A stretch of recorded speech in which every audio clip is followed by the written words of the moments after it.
El don del águila, parte 16. Bueno, sean bienvenidos una vez más a nuestro espacio habitual. En esta parte 16 abordaremos el apéndice con sus 6 proposiciones explicatorias. Y es más que nada explicaciones acerca de ciertas cosas que se dicen en el libro. Pues sin más, vamos a ello. 6 proposiciones explicatorias. A pesar de las asombrosas maniobras que don Juan efectuó con mi conciencia a lo largo de los años, yo persistí, obstinado, en tratar de evaluar intelectualmente lo que él hacía. Aunque he escrito mucho acerca de estas maniobras, siempre ha sido desde el punto de vista experimental y además desde una posición estrictamente racional. Inmerso como estaba en mi propia racionalidad, no pude reconocer las metas de las enseñanzas de don Juan. Para comprender el alcance de estas metas con algún grado de exactitud, era necesario que perdiera mi forma humana y que llegara a la totalidad de mí mismo. Las enseñanzas de don Juan tenían como fin guiarme a través de la segunda fase del desarrollo de un guerrero, la verificación y aceptación irrestricta de que en nosotros hay otro tipo de conciencia. Esta fase se dividía en 2 categorías. La primera, para la que don Juan requirió la ayuda de don Genaro, trataba con las actividades. Consistía en mostrarme ciertos procedimientos, acciones y métodos que estaban diseñados a ejercitar mi conciencia. La segunda tenía que ver con la presentación de las 6 proposiciones explicatorias. A causa de las dificultades que tuve en adaptar mi racionalidad a fin de aceptar la plausibilidad de lo que me enseñaba, don Juan presentó estas proposiciones explicatorias en términos de mis antecedentes escolásticos. Lo primero que hizo, como introducción, fue crear una incisión en mí mediante un golpe específico en el omóplato derecho, un golpe que me hacía entrar en un estado desusual de conciencia, el cual yo no podía recordar una vez que había vuelto a la normalidad. Hasta el momento en que don Juan me hizo entrar en tal estado de conciencia, tenía un innegable sentido de continuidad, que creí producto de mi experiencia vital. La idea que tenía de mí mismo era la de ser una entidad completa, que podía rendir cuentas de todo lo que había hecho. Además, me hallaba convencido de que el aposento de toda mi conciencia, si es que lo había, se hallaba en mi cabeza. Sin embargo, don Juan me demostró con su golpe que existe un centro en la espina dorsal, a la altura de los omóplatos, que obviamente es un sitio de conciencia acrecentada.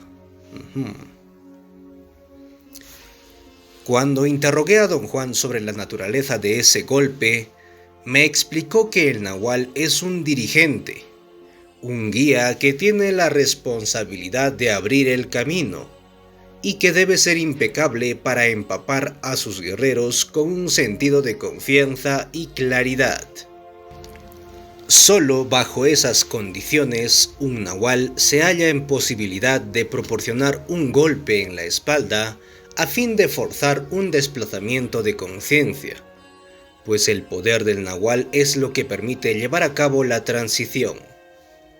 Si el nahual no es un practicante impecable, el desplazamiento no ocurre, como fue el caso cuando yo traté, sin éxito, de colocar a los demás aprendices en un estado de conciencia acrecentada aporreándolos en la espalda, antes de aventurarnos en el puente. Pregunté a don Juan qué conlleva ese desplazamiento de conciencia. Me dijo que el nahual tiene que dar el golpe en un sitio preciso, que varía de persona a persona, pero que siempre se halla en el área general de los omóplatos. Un nahual tiene que ver para especificar el sitio, que se localiza en la periferia de la luminosidad de uno y no en el cuerpo físico en sí. Una vez que el nahual lo identifica, lo empuja, más que golpearlo, y así crea una concavidad, una depresión en el cascarón luminoso. El estado de conciencia acrecentada que resulta de ese golpe dura lo que dura la depresión. Algunos cascarones luminosos vuelven a sus formas originales por sí mismos. Algunos tienen que ser golpeados en otro punto a fin de ser restaurados, y otros más ya nunca recuperan sus formas ovales. Don Juan decía que los videntes ven la conciencia como una brillantez peculiar.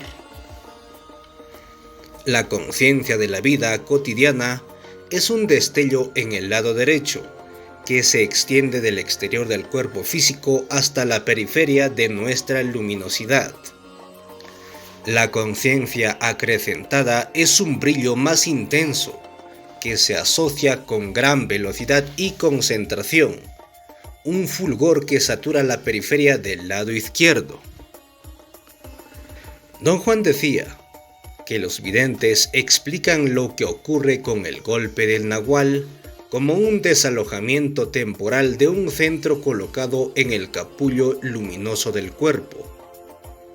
Las emanaciones del águila en realidad se evalúan y se seleccionan en ese centro. El golpe altera su funcionamiento normal. A través de sus observaciones, los videntes han llegado a la conclusión de que los guerreros tienen que ser puestos en ese estado de desorientación. El cambio en la manera como funciona la conciencia bajo esas condiciones hace que ese estado sea un territorio ideal para dilucidar los mandados del águila. Permite que los guerreros funcionen como si estuvieran en la conciencia de todos los días, con la diferencia de que pueden concentrarse en todo lo que hacen con una claridad y con una fuerza sin precedentes. Don Juan decía que mi situación era análoga a la que él había experimentado. Su benefactor creó una profunda escisión en él, haciéndolo desplazarse una y otra vez de la conciencia del lado derecho a la del lado izquierdo. La claridad y la libertad de su conciencia del lado izquierdo se hallaban en oposición directa a las racionalizaciones e interminables defensas de su lado derecho. Me dijo que todos los guerreros son echados a las profundidades de la misma situación que esa polaridad modela, y que el nahual crea y refuerza la escisión, a fin de conducir a sus aprendices a la convicción de que hay una conciencia en los seres humanos que no se ha explorado. 1. Lo que percibimos como mundo son las emanaciones del águila. Don Juan me explicó que el mundo que percibimos no tiene existencia trascendental. Como estamos familiarizados con él, creemos que lo que percibimos es un mundo de objetos que existen tal como los percibimos, cuando en realidad no hay un mundo de objetos, sino más bien un mundo de emanaciones del águila. Esas emanaciones representan la única realidad inmutable. Es una realidad que abarca todo lo que existe, lo perceptible y lo imperceptible, lo conocible y lo inconocible. Los videntes que ven las emanaciones del águila las llaman mandatos, a causa de su fuerza apremiante. Todas las criaturas vivientes son apremiadas a usar las emanaciones, y las usan sin llegar a saber lo que son. El hombre común y corriente las interpreta como la realidad, y los videntes que ven las emanaciones las interpretan como la regla. A pesar de que los videntes ven las emanaciones, no tienen manera de saber qué es lo que están viendo. En vez de enderezarse con conjeturas superfluas, los videntes se ocupan en la especulación funcional de cómo se pueden interpretar los mandatos del águila. Don Juan sostenía que intuir una realidad que trasciende el mundo que percibimos se queda en el nivel de las conjeturas. No le basta a un guerrero conjeturar que los mandatos del águila son percibidos instantáneamente por todas las criaturas que viven en la tierra, y que ninguna de ellas los perciben de la misma manera.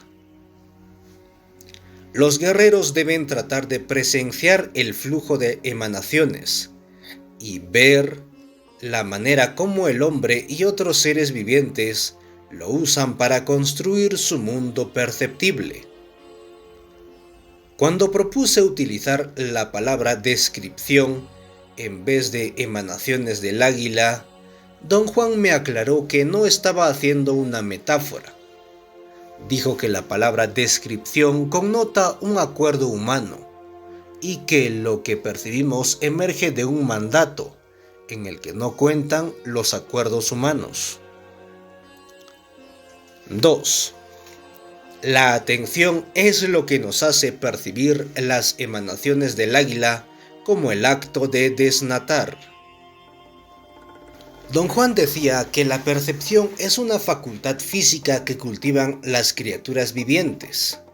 El resultado final de este cultivo en los seres humanos es conocido entre los videntes como la atención. Don Juan describió la atención como el acto de enganchar y canalizar la percepción. Dijo que ese acto es nuestra hazaña más singular, que cubre toda la gama de alternativas y posibilidades humanas. Don Juan estableció una distinción precisa entre alternativas y posibilidades. Alternativas humanas son las que estamos capacitados para escoger como personas que funcionan dentro del medio social. Nuestro panorama de este dominio es muy limitado. Posibilidades humanas resultan ser aquellas que estamos capacitados para lograr como seres luminosos. Don Juan me reveló un esquema clasificatorio de 3 tipos de atención, enfatizando que llamarlos tipos era erróneo. De hecho, se trata de 3 niveles de conocimiento: la primera, la segunda y la tercera atención. Cada una de ellas es un dominio independiente, completo en sí. Para un guerrero que se halla en las fases iniciales de su aprendizaje, la primera atención es la más importante de las 3. Don Juan decía que sus proposiciones explicatorias eran intentos de traer al primer plano el modo como funciona la primera atención, algo que es totalmente desapercibido por nosotros. Consideraba imperativo que los guerreros comprendieran la naturaleza de la primera atención si es que iban a aventurarse en las otras 2. Me explicó que a la primera atención se le ha enseñado a moverse instantáneamente a través de todo un espectro de las emanaciones del águila, sin poner el menor énfasis evidente en ello, a fin de alcanzar unidades perceptuales, que todos nosotros hemos aprendido que son perceptibles. Los videntes llaman desnatar a esta hazaña de la primera atención, porque implica la capacidad de suprimir las emanaciones superfluas y seleccionar cuáles de ellas se deben enfatizar. Don Juan explicó este proceso tomando como ejemplo la montaña que veíamos en ese momento. Sostuvo que mi primera atención, al momento de ver la montaña, había desnatado una infinita cantidad de emanaciones para obtener un milagro de percepción. Un desnate que todos los seres humanos conocen porque cada uno de ellos lo ha logrado alcanzar por sí mismo. Los videntes dicen que todo aquello que la primera atención suprime para obtener un desnate ya no puede ser recuperado por la primera atención bajo ninguna condición. Una vez que aprendemos a percibir en términos de desnates, nuestros sentidos ya no registran las emanaciones superfluas. Para dilucidar este punto, me dio el ejemplo del desnate cuerpo humano. Dijo que nuestra primera atención está totalmente inconsciente de las emanaciones que componen el luminoso cascarón externo del cuerpo físico. Nuestro capullo oval no está sujeto a la percepción. Se han rechazado las emanaciones que lo harían perceptible en favor de las que permiten a la primera atención percibir el cuerpo físico tal como lo conocemos. Por lo tanto, la meta perceptual que tienen que lograr los niños mientras maduran consiste en aprender a aislar las emanaciones apropiadas con el fin de canalizar su percepción caótica y transformarla en la primera atención. Al hacerlo, aprenden a construir desnates. Todos los seres humanos maduros que rodean a los niños les enseñan a desnatar. Tarde o temprano, los niños aprenden a controlar su primera atención, a fin de percibir los desnates en términos semejantes a los de sus maestros. Don Juan nunca dejó de maravillarse con la capacidad de los seres humanos de impartir orden al caos de la percepción. Sostenía que cada uno de nosotros, por sus propios méritos, es un mago magistral, y que nuestra magia consiste en imbuir de realidad los desnates que nuestra primera atención ha aprendido a construir. El hecho de que percibimos en términos de desnates es el mandato del águila, pero percibir los mandatos como objetos es nuestro poder, nuestro don mágico. Nuestra falacia, por otra parte, es que siempre acabamos siendo unilaterales al olvidar que los desnates solo son reales en el sentido de que los percibimos como reales, debido al poder que tenemos para hacerlo. Don Juan llamaba a esto un error de juicio que destruye la riqueza de nuestros misteriosos orígenes. 3. A los desnates les da sentido el primer anillo de poder. Don Juan decía que el primer anillo de poder es la fuerza que sale de las emanaciones del águila para afectar exclusivamente a nuestra primera atención. Explicó que se le ha representado como un anillo a causa de su dinamismo, de su movimiento ininterrumpido. Se le ha llamado anillo de poder, debido primero a su carácter compulsivo y segundo a causa de su capacidad única de detener sus obras, de cambiarlas o de revertir su dirección. El carácter compulsivo se muestra mejor en el hecho de que no solo apremia a la primera atención a construir y perpetuar desnates, sino que exige un consenso de todos los participantes. A todos nosotros se nos exige un completo acuerdo sobre la fiel reproducción de desnates, pues la conformidad al primer anillo de poder tiene que ser total. Precisamente esa conformidad es la que nos da la certeza de que los desnates son objetos que existen como tales, independientemente de nuestra percepción. Además, lo compulsivo del primer anillo de poder no cesa después del acuerdo inicial, sino que exige que continuamente renovemos el acuerdo.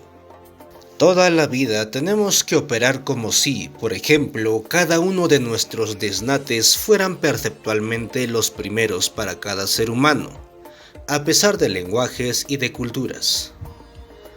Don Juan concedía que aunque todo eso es demasiado serio para tomarlo en broma, el carácter apremiante del primer anillo de poder es tan intenso que nos fuerza a creer que si la montaña pudiera tener una conciencia propia, ésta se consideraría como el desnate que hemos aprendido a construir. La característica más valiosa que el primer anillo de poder tiene para los guerreros es la singular capacidad de interrumpir su flujo de energía, o de suspenderlo del todo. Don Juan decía que esta es una capacidad latente que existe en todos nosotros como unidad de apoyo. En nuestro estrecho mundo de desnates no hay necesidad de usarla, puesto que estamos tan eficientemente amortiguados y escudados por la red de la primera atención, no nos damos cuenta, ni siquiera vagamente, de que tenemos recursos escondidos. Sin embargo, si se nos presentara otra alternativa para elegir, como es la opción del guerrero de utilizar la segunda atención, la capacidad latente del primer anillo de poder podría empezar a funcionar y podría usarse con resultados espectaculares.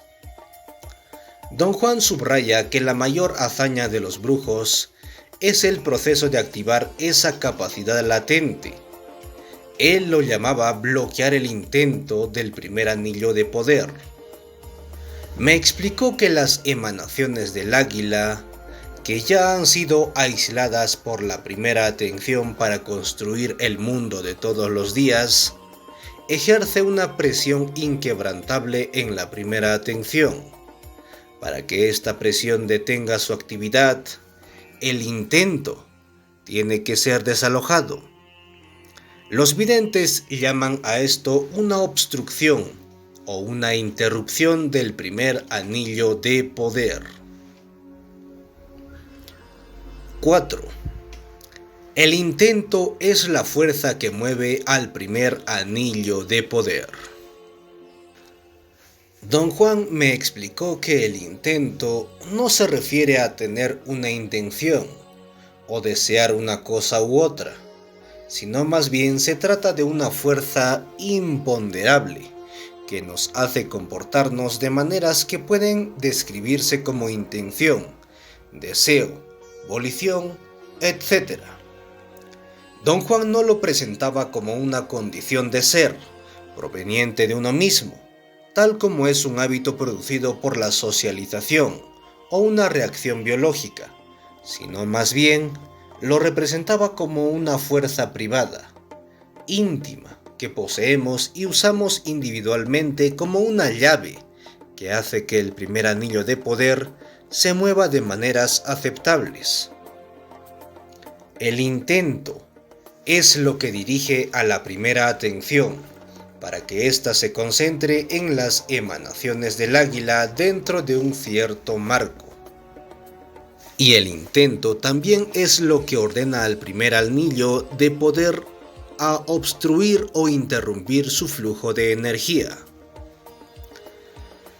Don Juan me sugirió que concibiera el intento como una fuerza invisible que existe en el universo, sin recibirse a sí misma, pero que aún así afecta a todo, fuerza que crea y que mantiene los desnates. Aseveró que los desnates tienen que recrearse incesantemente para estar imbuidos de continuidad, a fin de recrearlos cada vez con el frescor que necesitan para construir un mundo viviente. Tenemos que intentarlos cada vez que los construimos.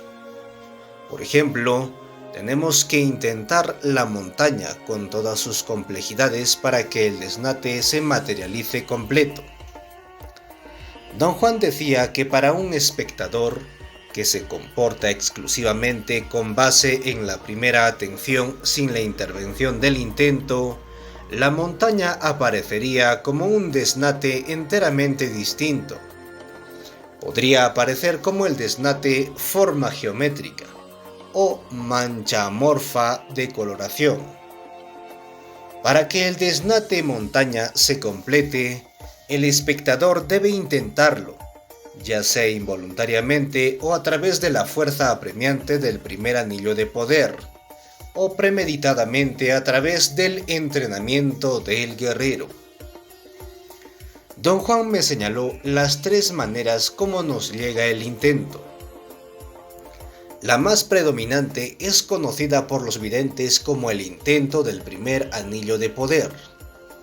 Este es un intento ciego, que nos llega por una casualidad. Es como si estuviéramos en su camino, o como si el intento se pusiera en el nuestro. Inevitablemente nos descubrimos atrapados en sus mallas, sin tener ni el menor control de lo que nos está sucediendo. La segunda manera es cuando el intento nos llega por su propia cuenta. Esto requiere un considerable grado de propósito, un sentido de determinación por parte nuestra. Solo en nuestra capacidad de guerreros podemos colocarnos voluntariamente en el camino del intento. Lo convocamos, por así decirlo. Don Juan me explicó que su insistencia por ser un guerrero impecable no era nada más que un esfuerzo por dejar que el intento supiera que él se está poniendo en su camino. Don Juan decía que los guerreros llaman poder a este fenómeno. Así es que cuando hablan de tener poder personal, se refieren al intento que les llega voluntariamente. El resultado, me decía, puede describirse como la facilidad de encontrar nuevas soluciones o la facilidad de afectar a la gente o a los acontecimientos.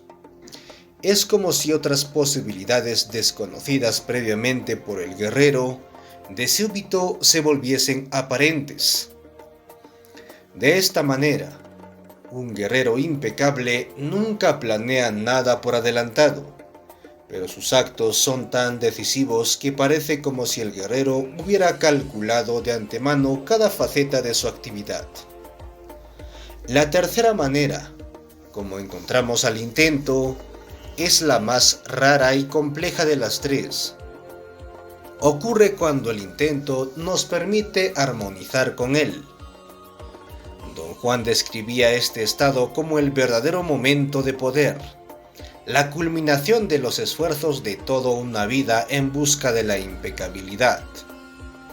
Solo los guerreros supremos lo obtienen, y en tanto se encuentran en ese estado, el intento se deja manejar por ellos a voluntad. Es como si el intento se hubiera fundido en esos guerreros, y al hacerlo, los transforma en una fuerza pura, sin preconcepciones. Los videntes llaman a este estado el intento del segundo anillo de poder, o voluntad. 5. El primer anillo de poder puede ser detenido mediante un bloqueo funcional de la capacidad de armar desnates. Don Juan decía que la función de los no haceres es crear una obstrucción en el enfoque habitual de nuestra primera atención. Los no haceres son, en este sentido, maniobras destinadas a preparar la primera atención para el bloqueo funcional del primer anillo de poder, o en otras palabras, para la interrupción del intento. Don Juan me explicó que este bloqueo funcional, que es el único método de utilizar sistemáticamente la capacidad latente del primer anillo de poder, representa una interrupción temporal que el benefactor crea en la capacidad de armar desnates del discípulo. Se trata de una premeditada y poderosa intrusión artificial en la primera atención, con el objeto de empujarla más allá de las apariencias que los desnates conocidos nos presentan. Esta intrusión se logra interrumpiendo el intento del primer anillo de poder. Don Juan decía que para llevar a cabo la interrupción, el benefactor trata al intento como lo que verdaderamente es: un proceso, un flujo, una corriente de energía que eventualmente puede detenerse o reorientarse. Una interrupción de esta naturaleza, sin embargo, implica una conmoción de tal magnitud que puede forzar al primer anillo de poder a detenerse del todo.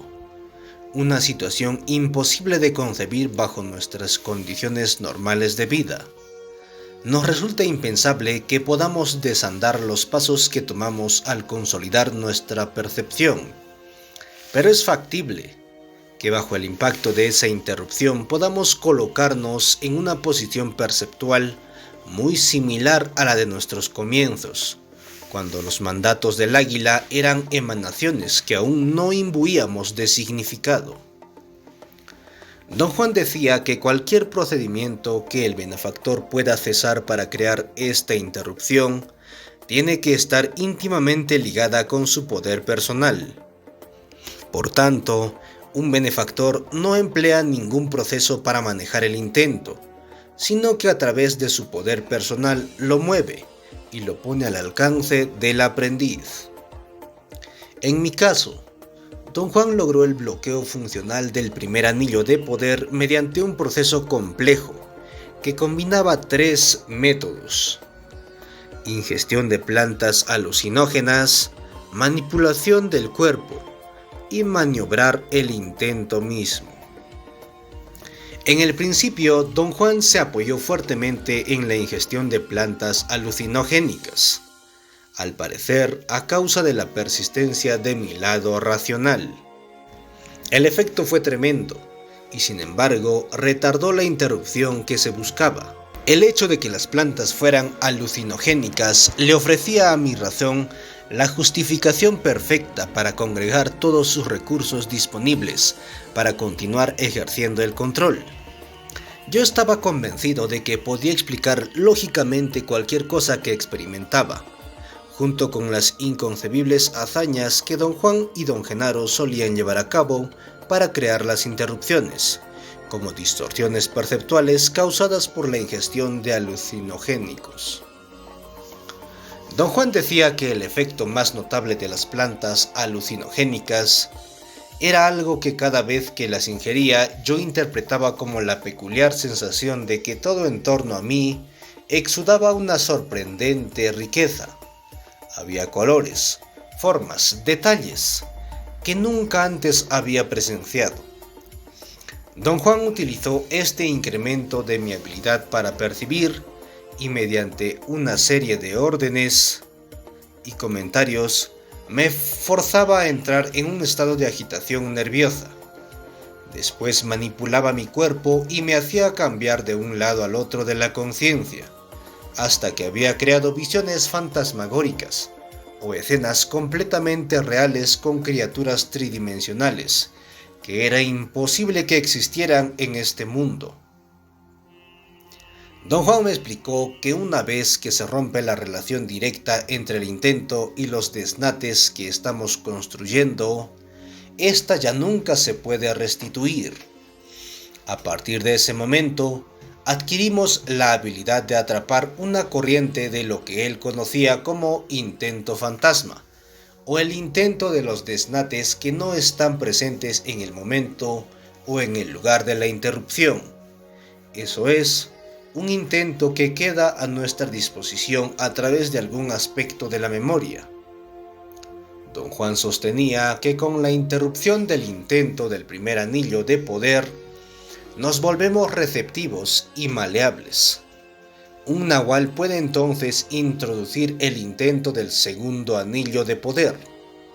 Don Juan se hallaba convencido de que los niños de cierta edad se hallan en una situación parecida de receptividad.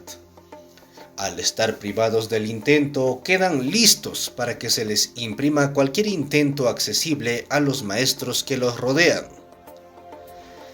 Después de un periodo de ingestión continua de plantas alucinogénicas, Don Juan descontinuó totalmente su uso. Sin embargo, obtuvo nuevas y aún más dramáticas interrupciones en mí, manipulando mi cuerpo y haciéndome cambiar de estados de conciencia. Combinando todo esto con maniobrar el intento mismo, A través de una combinación de instrucciones mesmerizantes y de comentarios apropiados, Don Juan creaba una corriente de intento fantasma, y yo era conducido a experimentar los desnates comunes y corrientes como algo inimaginable. Él conceptualizó todo eso como vislumbrar la inmensidad del águila.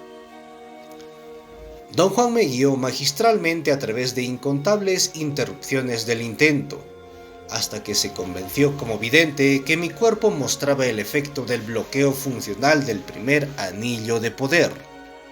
Decía que podía ver una actividad desacostumbrada en mi cascarón luminoso en torno al área de los omóplatos.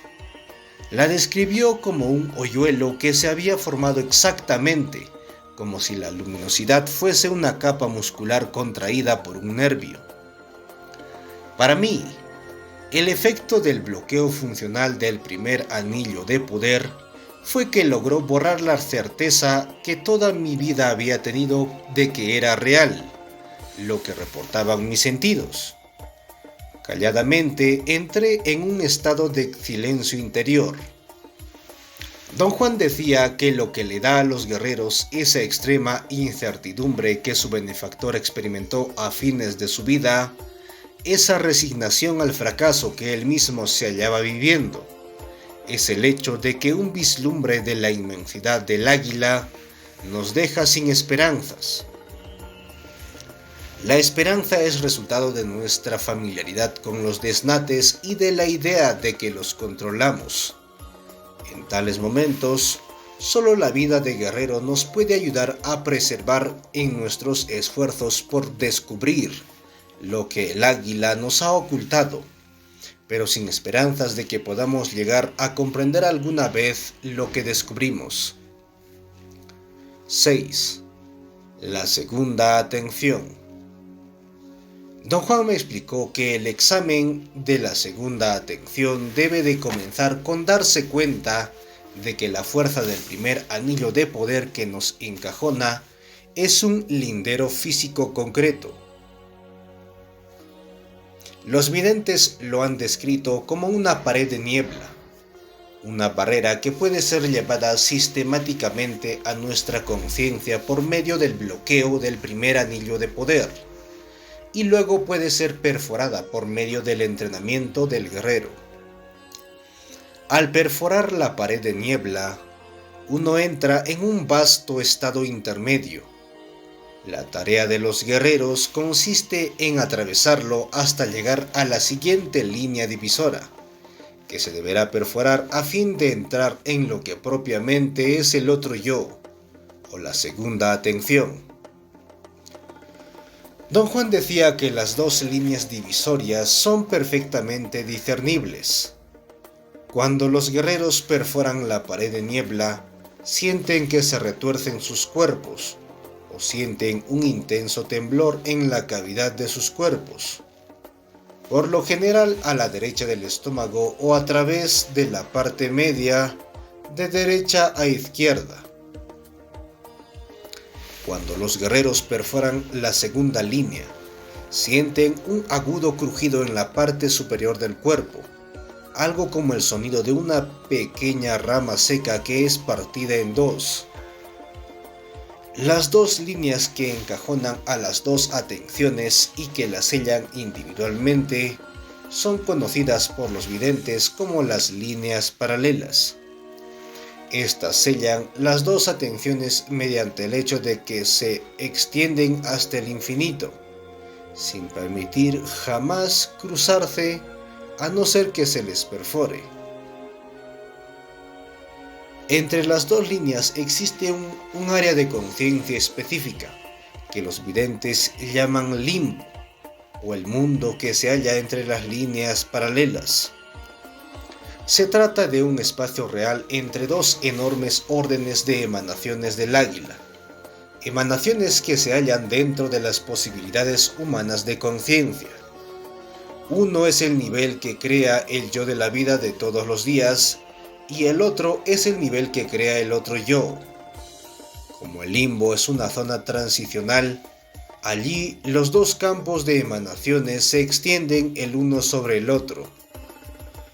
La fracción del nivel que no es conocido, que se extiende dentro de esa área, engancha a una porción del primer anillo de poder, y la capacidad del primer anillo de poder de construir desnates nos obliga a percibir una serie de desnates en el limbo que son casi como los de la vida diaria, salvo que aparecen grotescos, insólitos y contorsionados.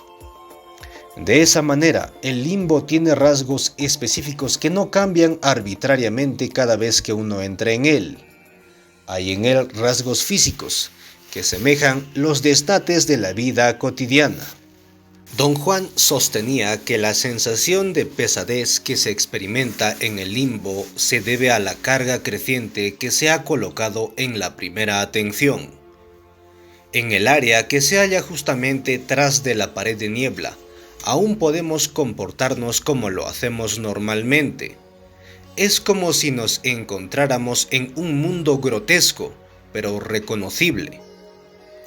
Conforme penetramos más profundamente en él, más allá de la pared de niebla, progresivamente se vuelve más difícil reconocer los rasgos o comportarse en términos del yo conocido.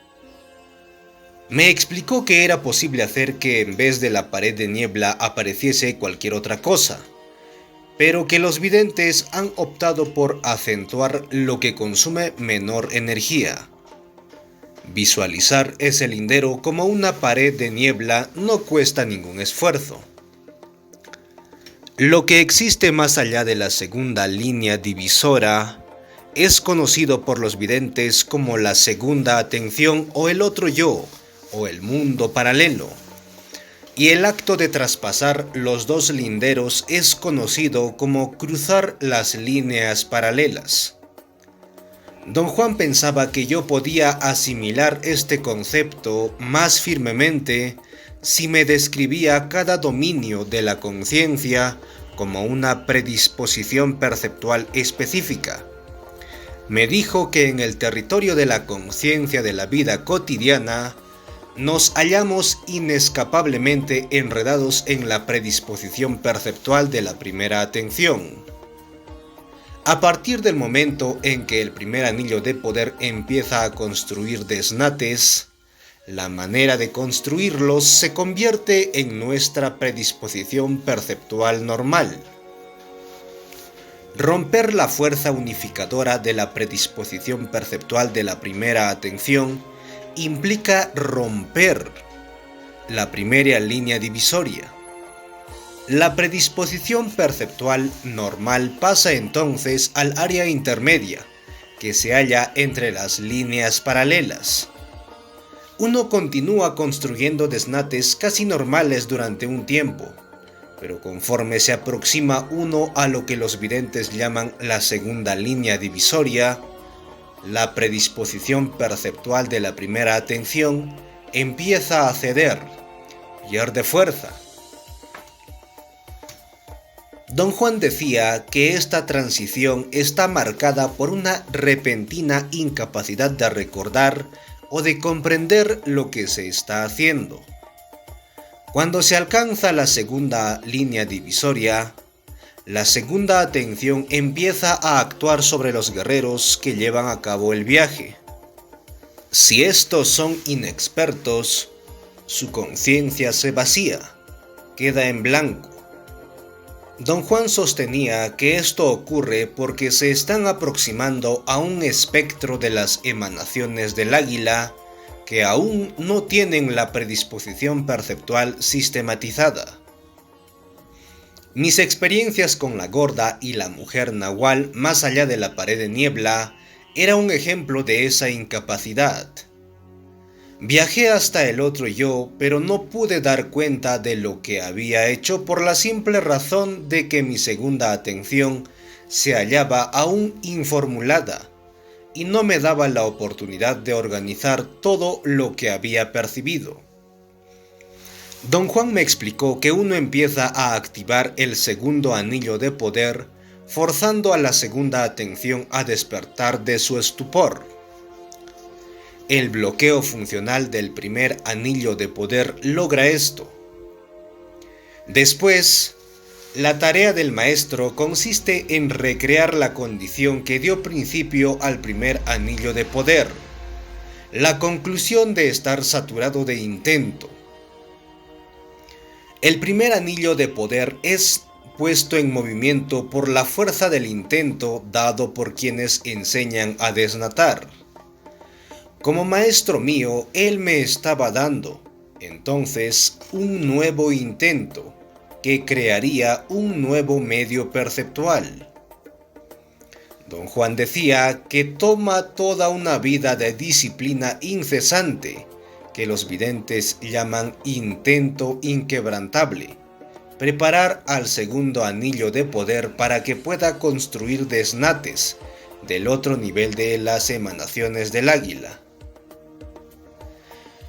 Dominar la predisposición perceptual del yo paralelos es una hazaña de valor incomparable que pocos guerreros logran. Silvio Manuel era uno de esos pocos. Don Juan me advirtió que no se debe intentar dominarla deliberadamente. Si esto ocurre, debe de ser mediante un proceso natural que se desenvuelve sin un gran esfuerzo de nuestra parte. Me explicó que la razón de esta indiferencia estriba en la consideración práctica de que al dominarla simplemente se vuelve muy difícil romperla, pues la meta que los guerreros persiguen activamente es romper ambas predisposiciones perceptuales, para entrar en la libertad final de la tercera atención. Fin. Bueno, ya llegamos al fin de este audiolibro con algunas proposiciones explicatorias. Pues bien, gracias por acompañarnos y escucharnos en estos espacios. Volveremos con una siguiente entrega. Adiós.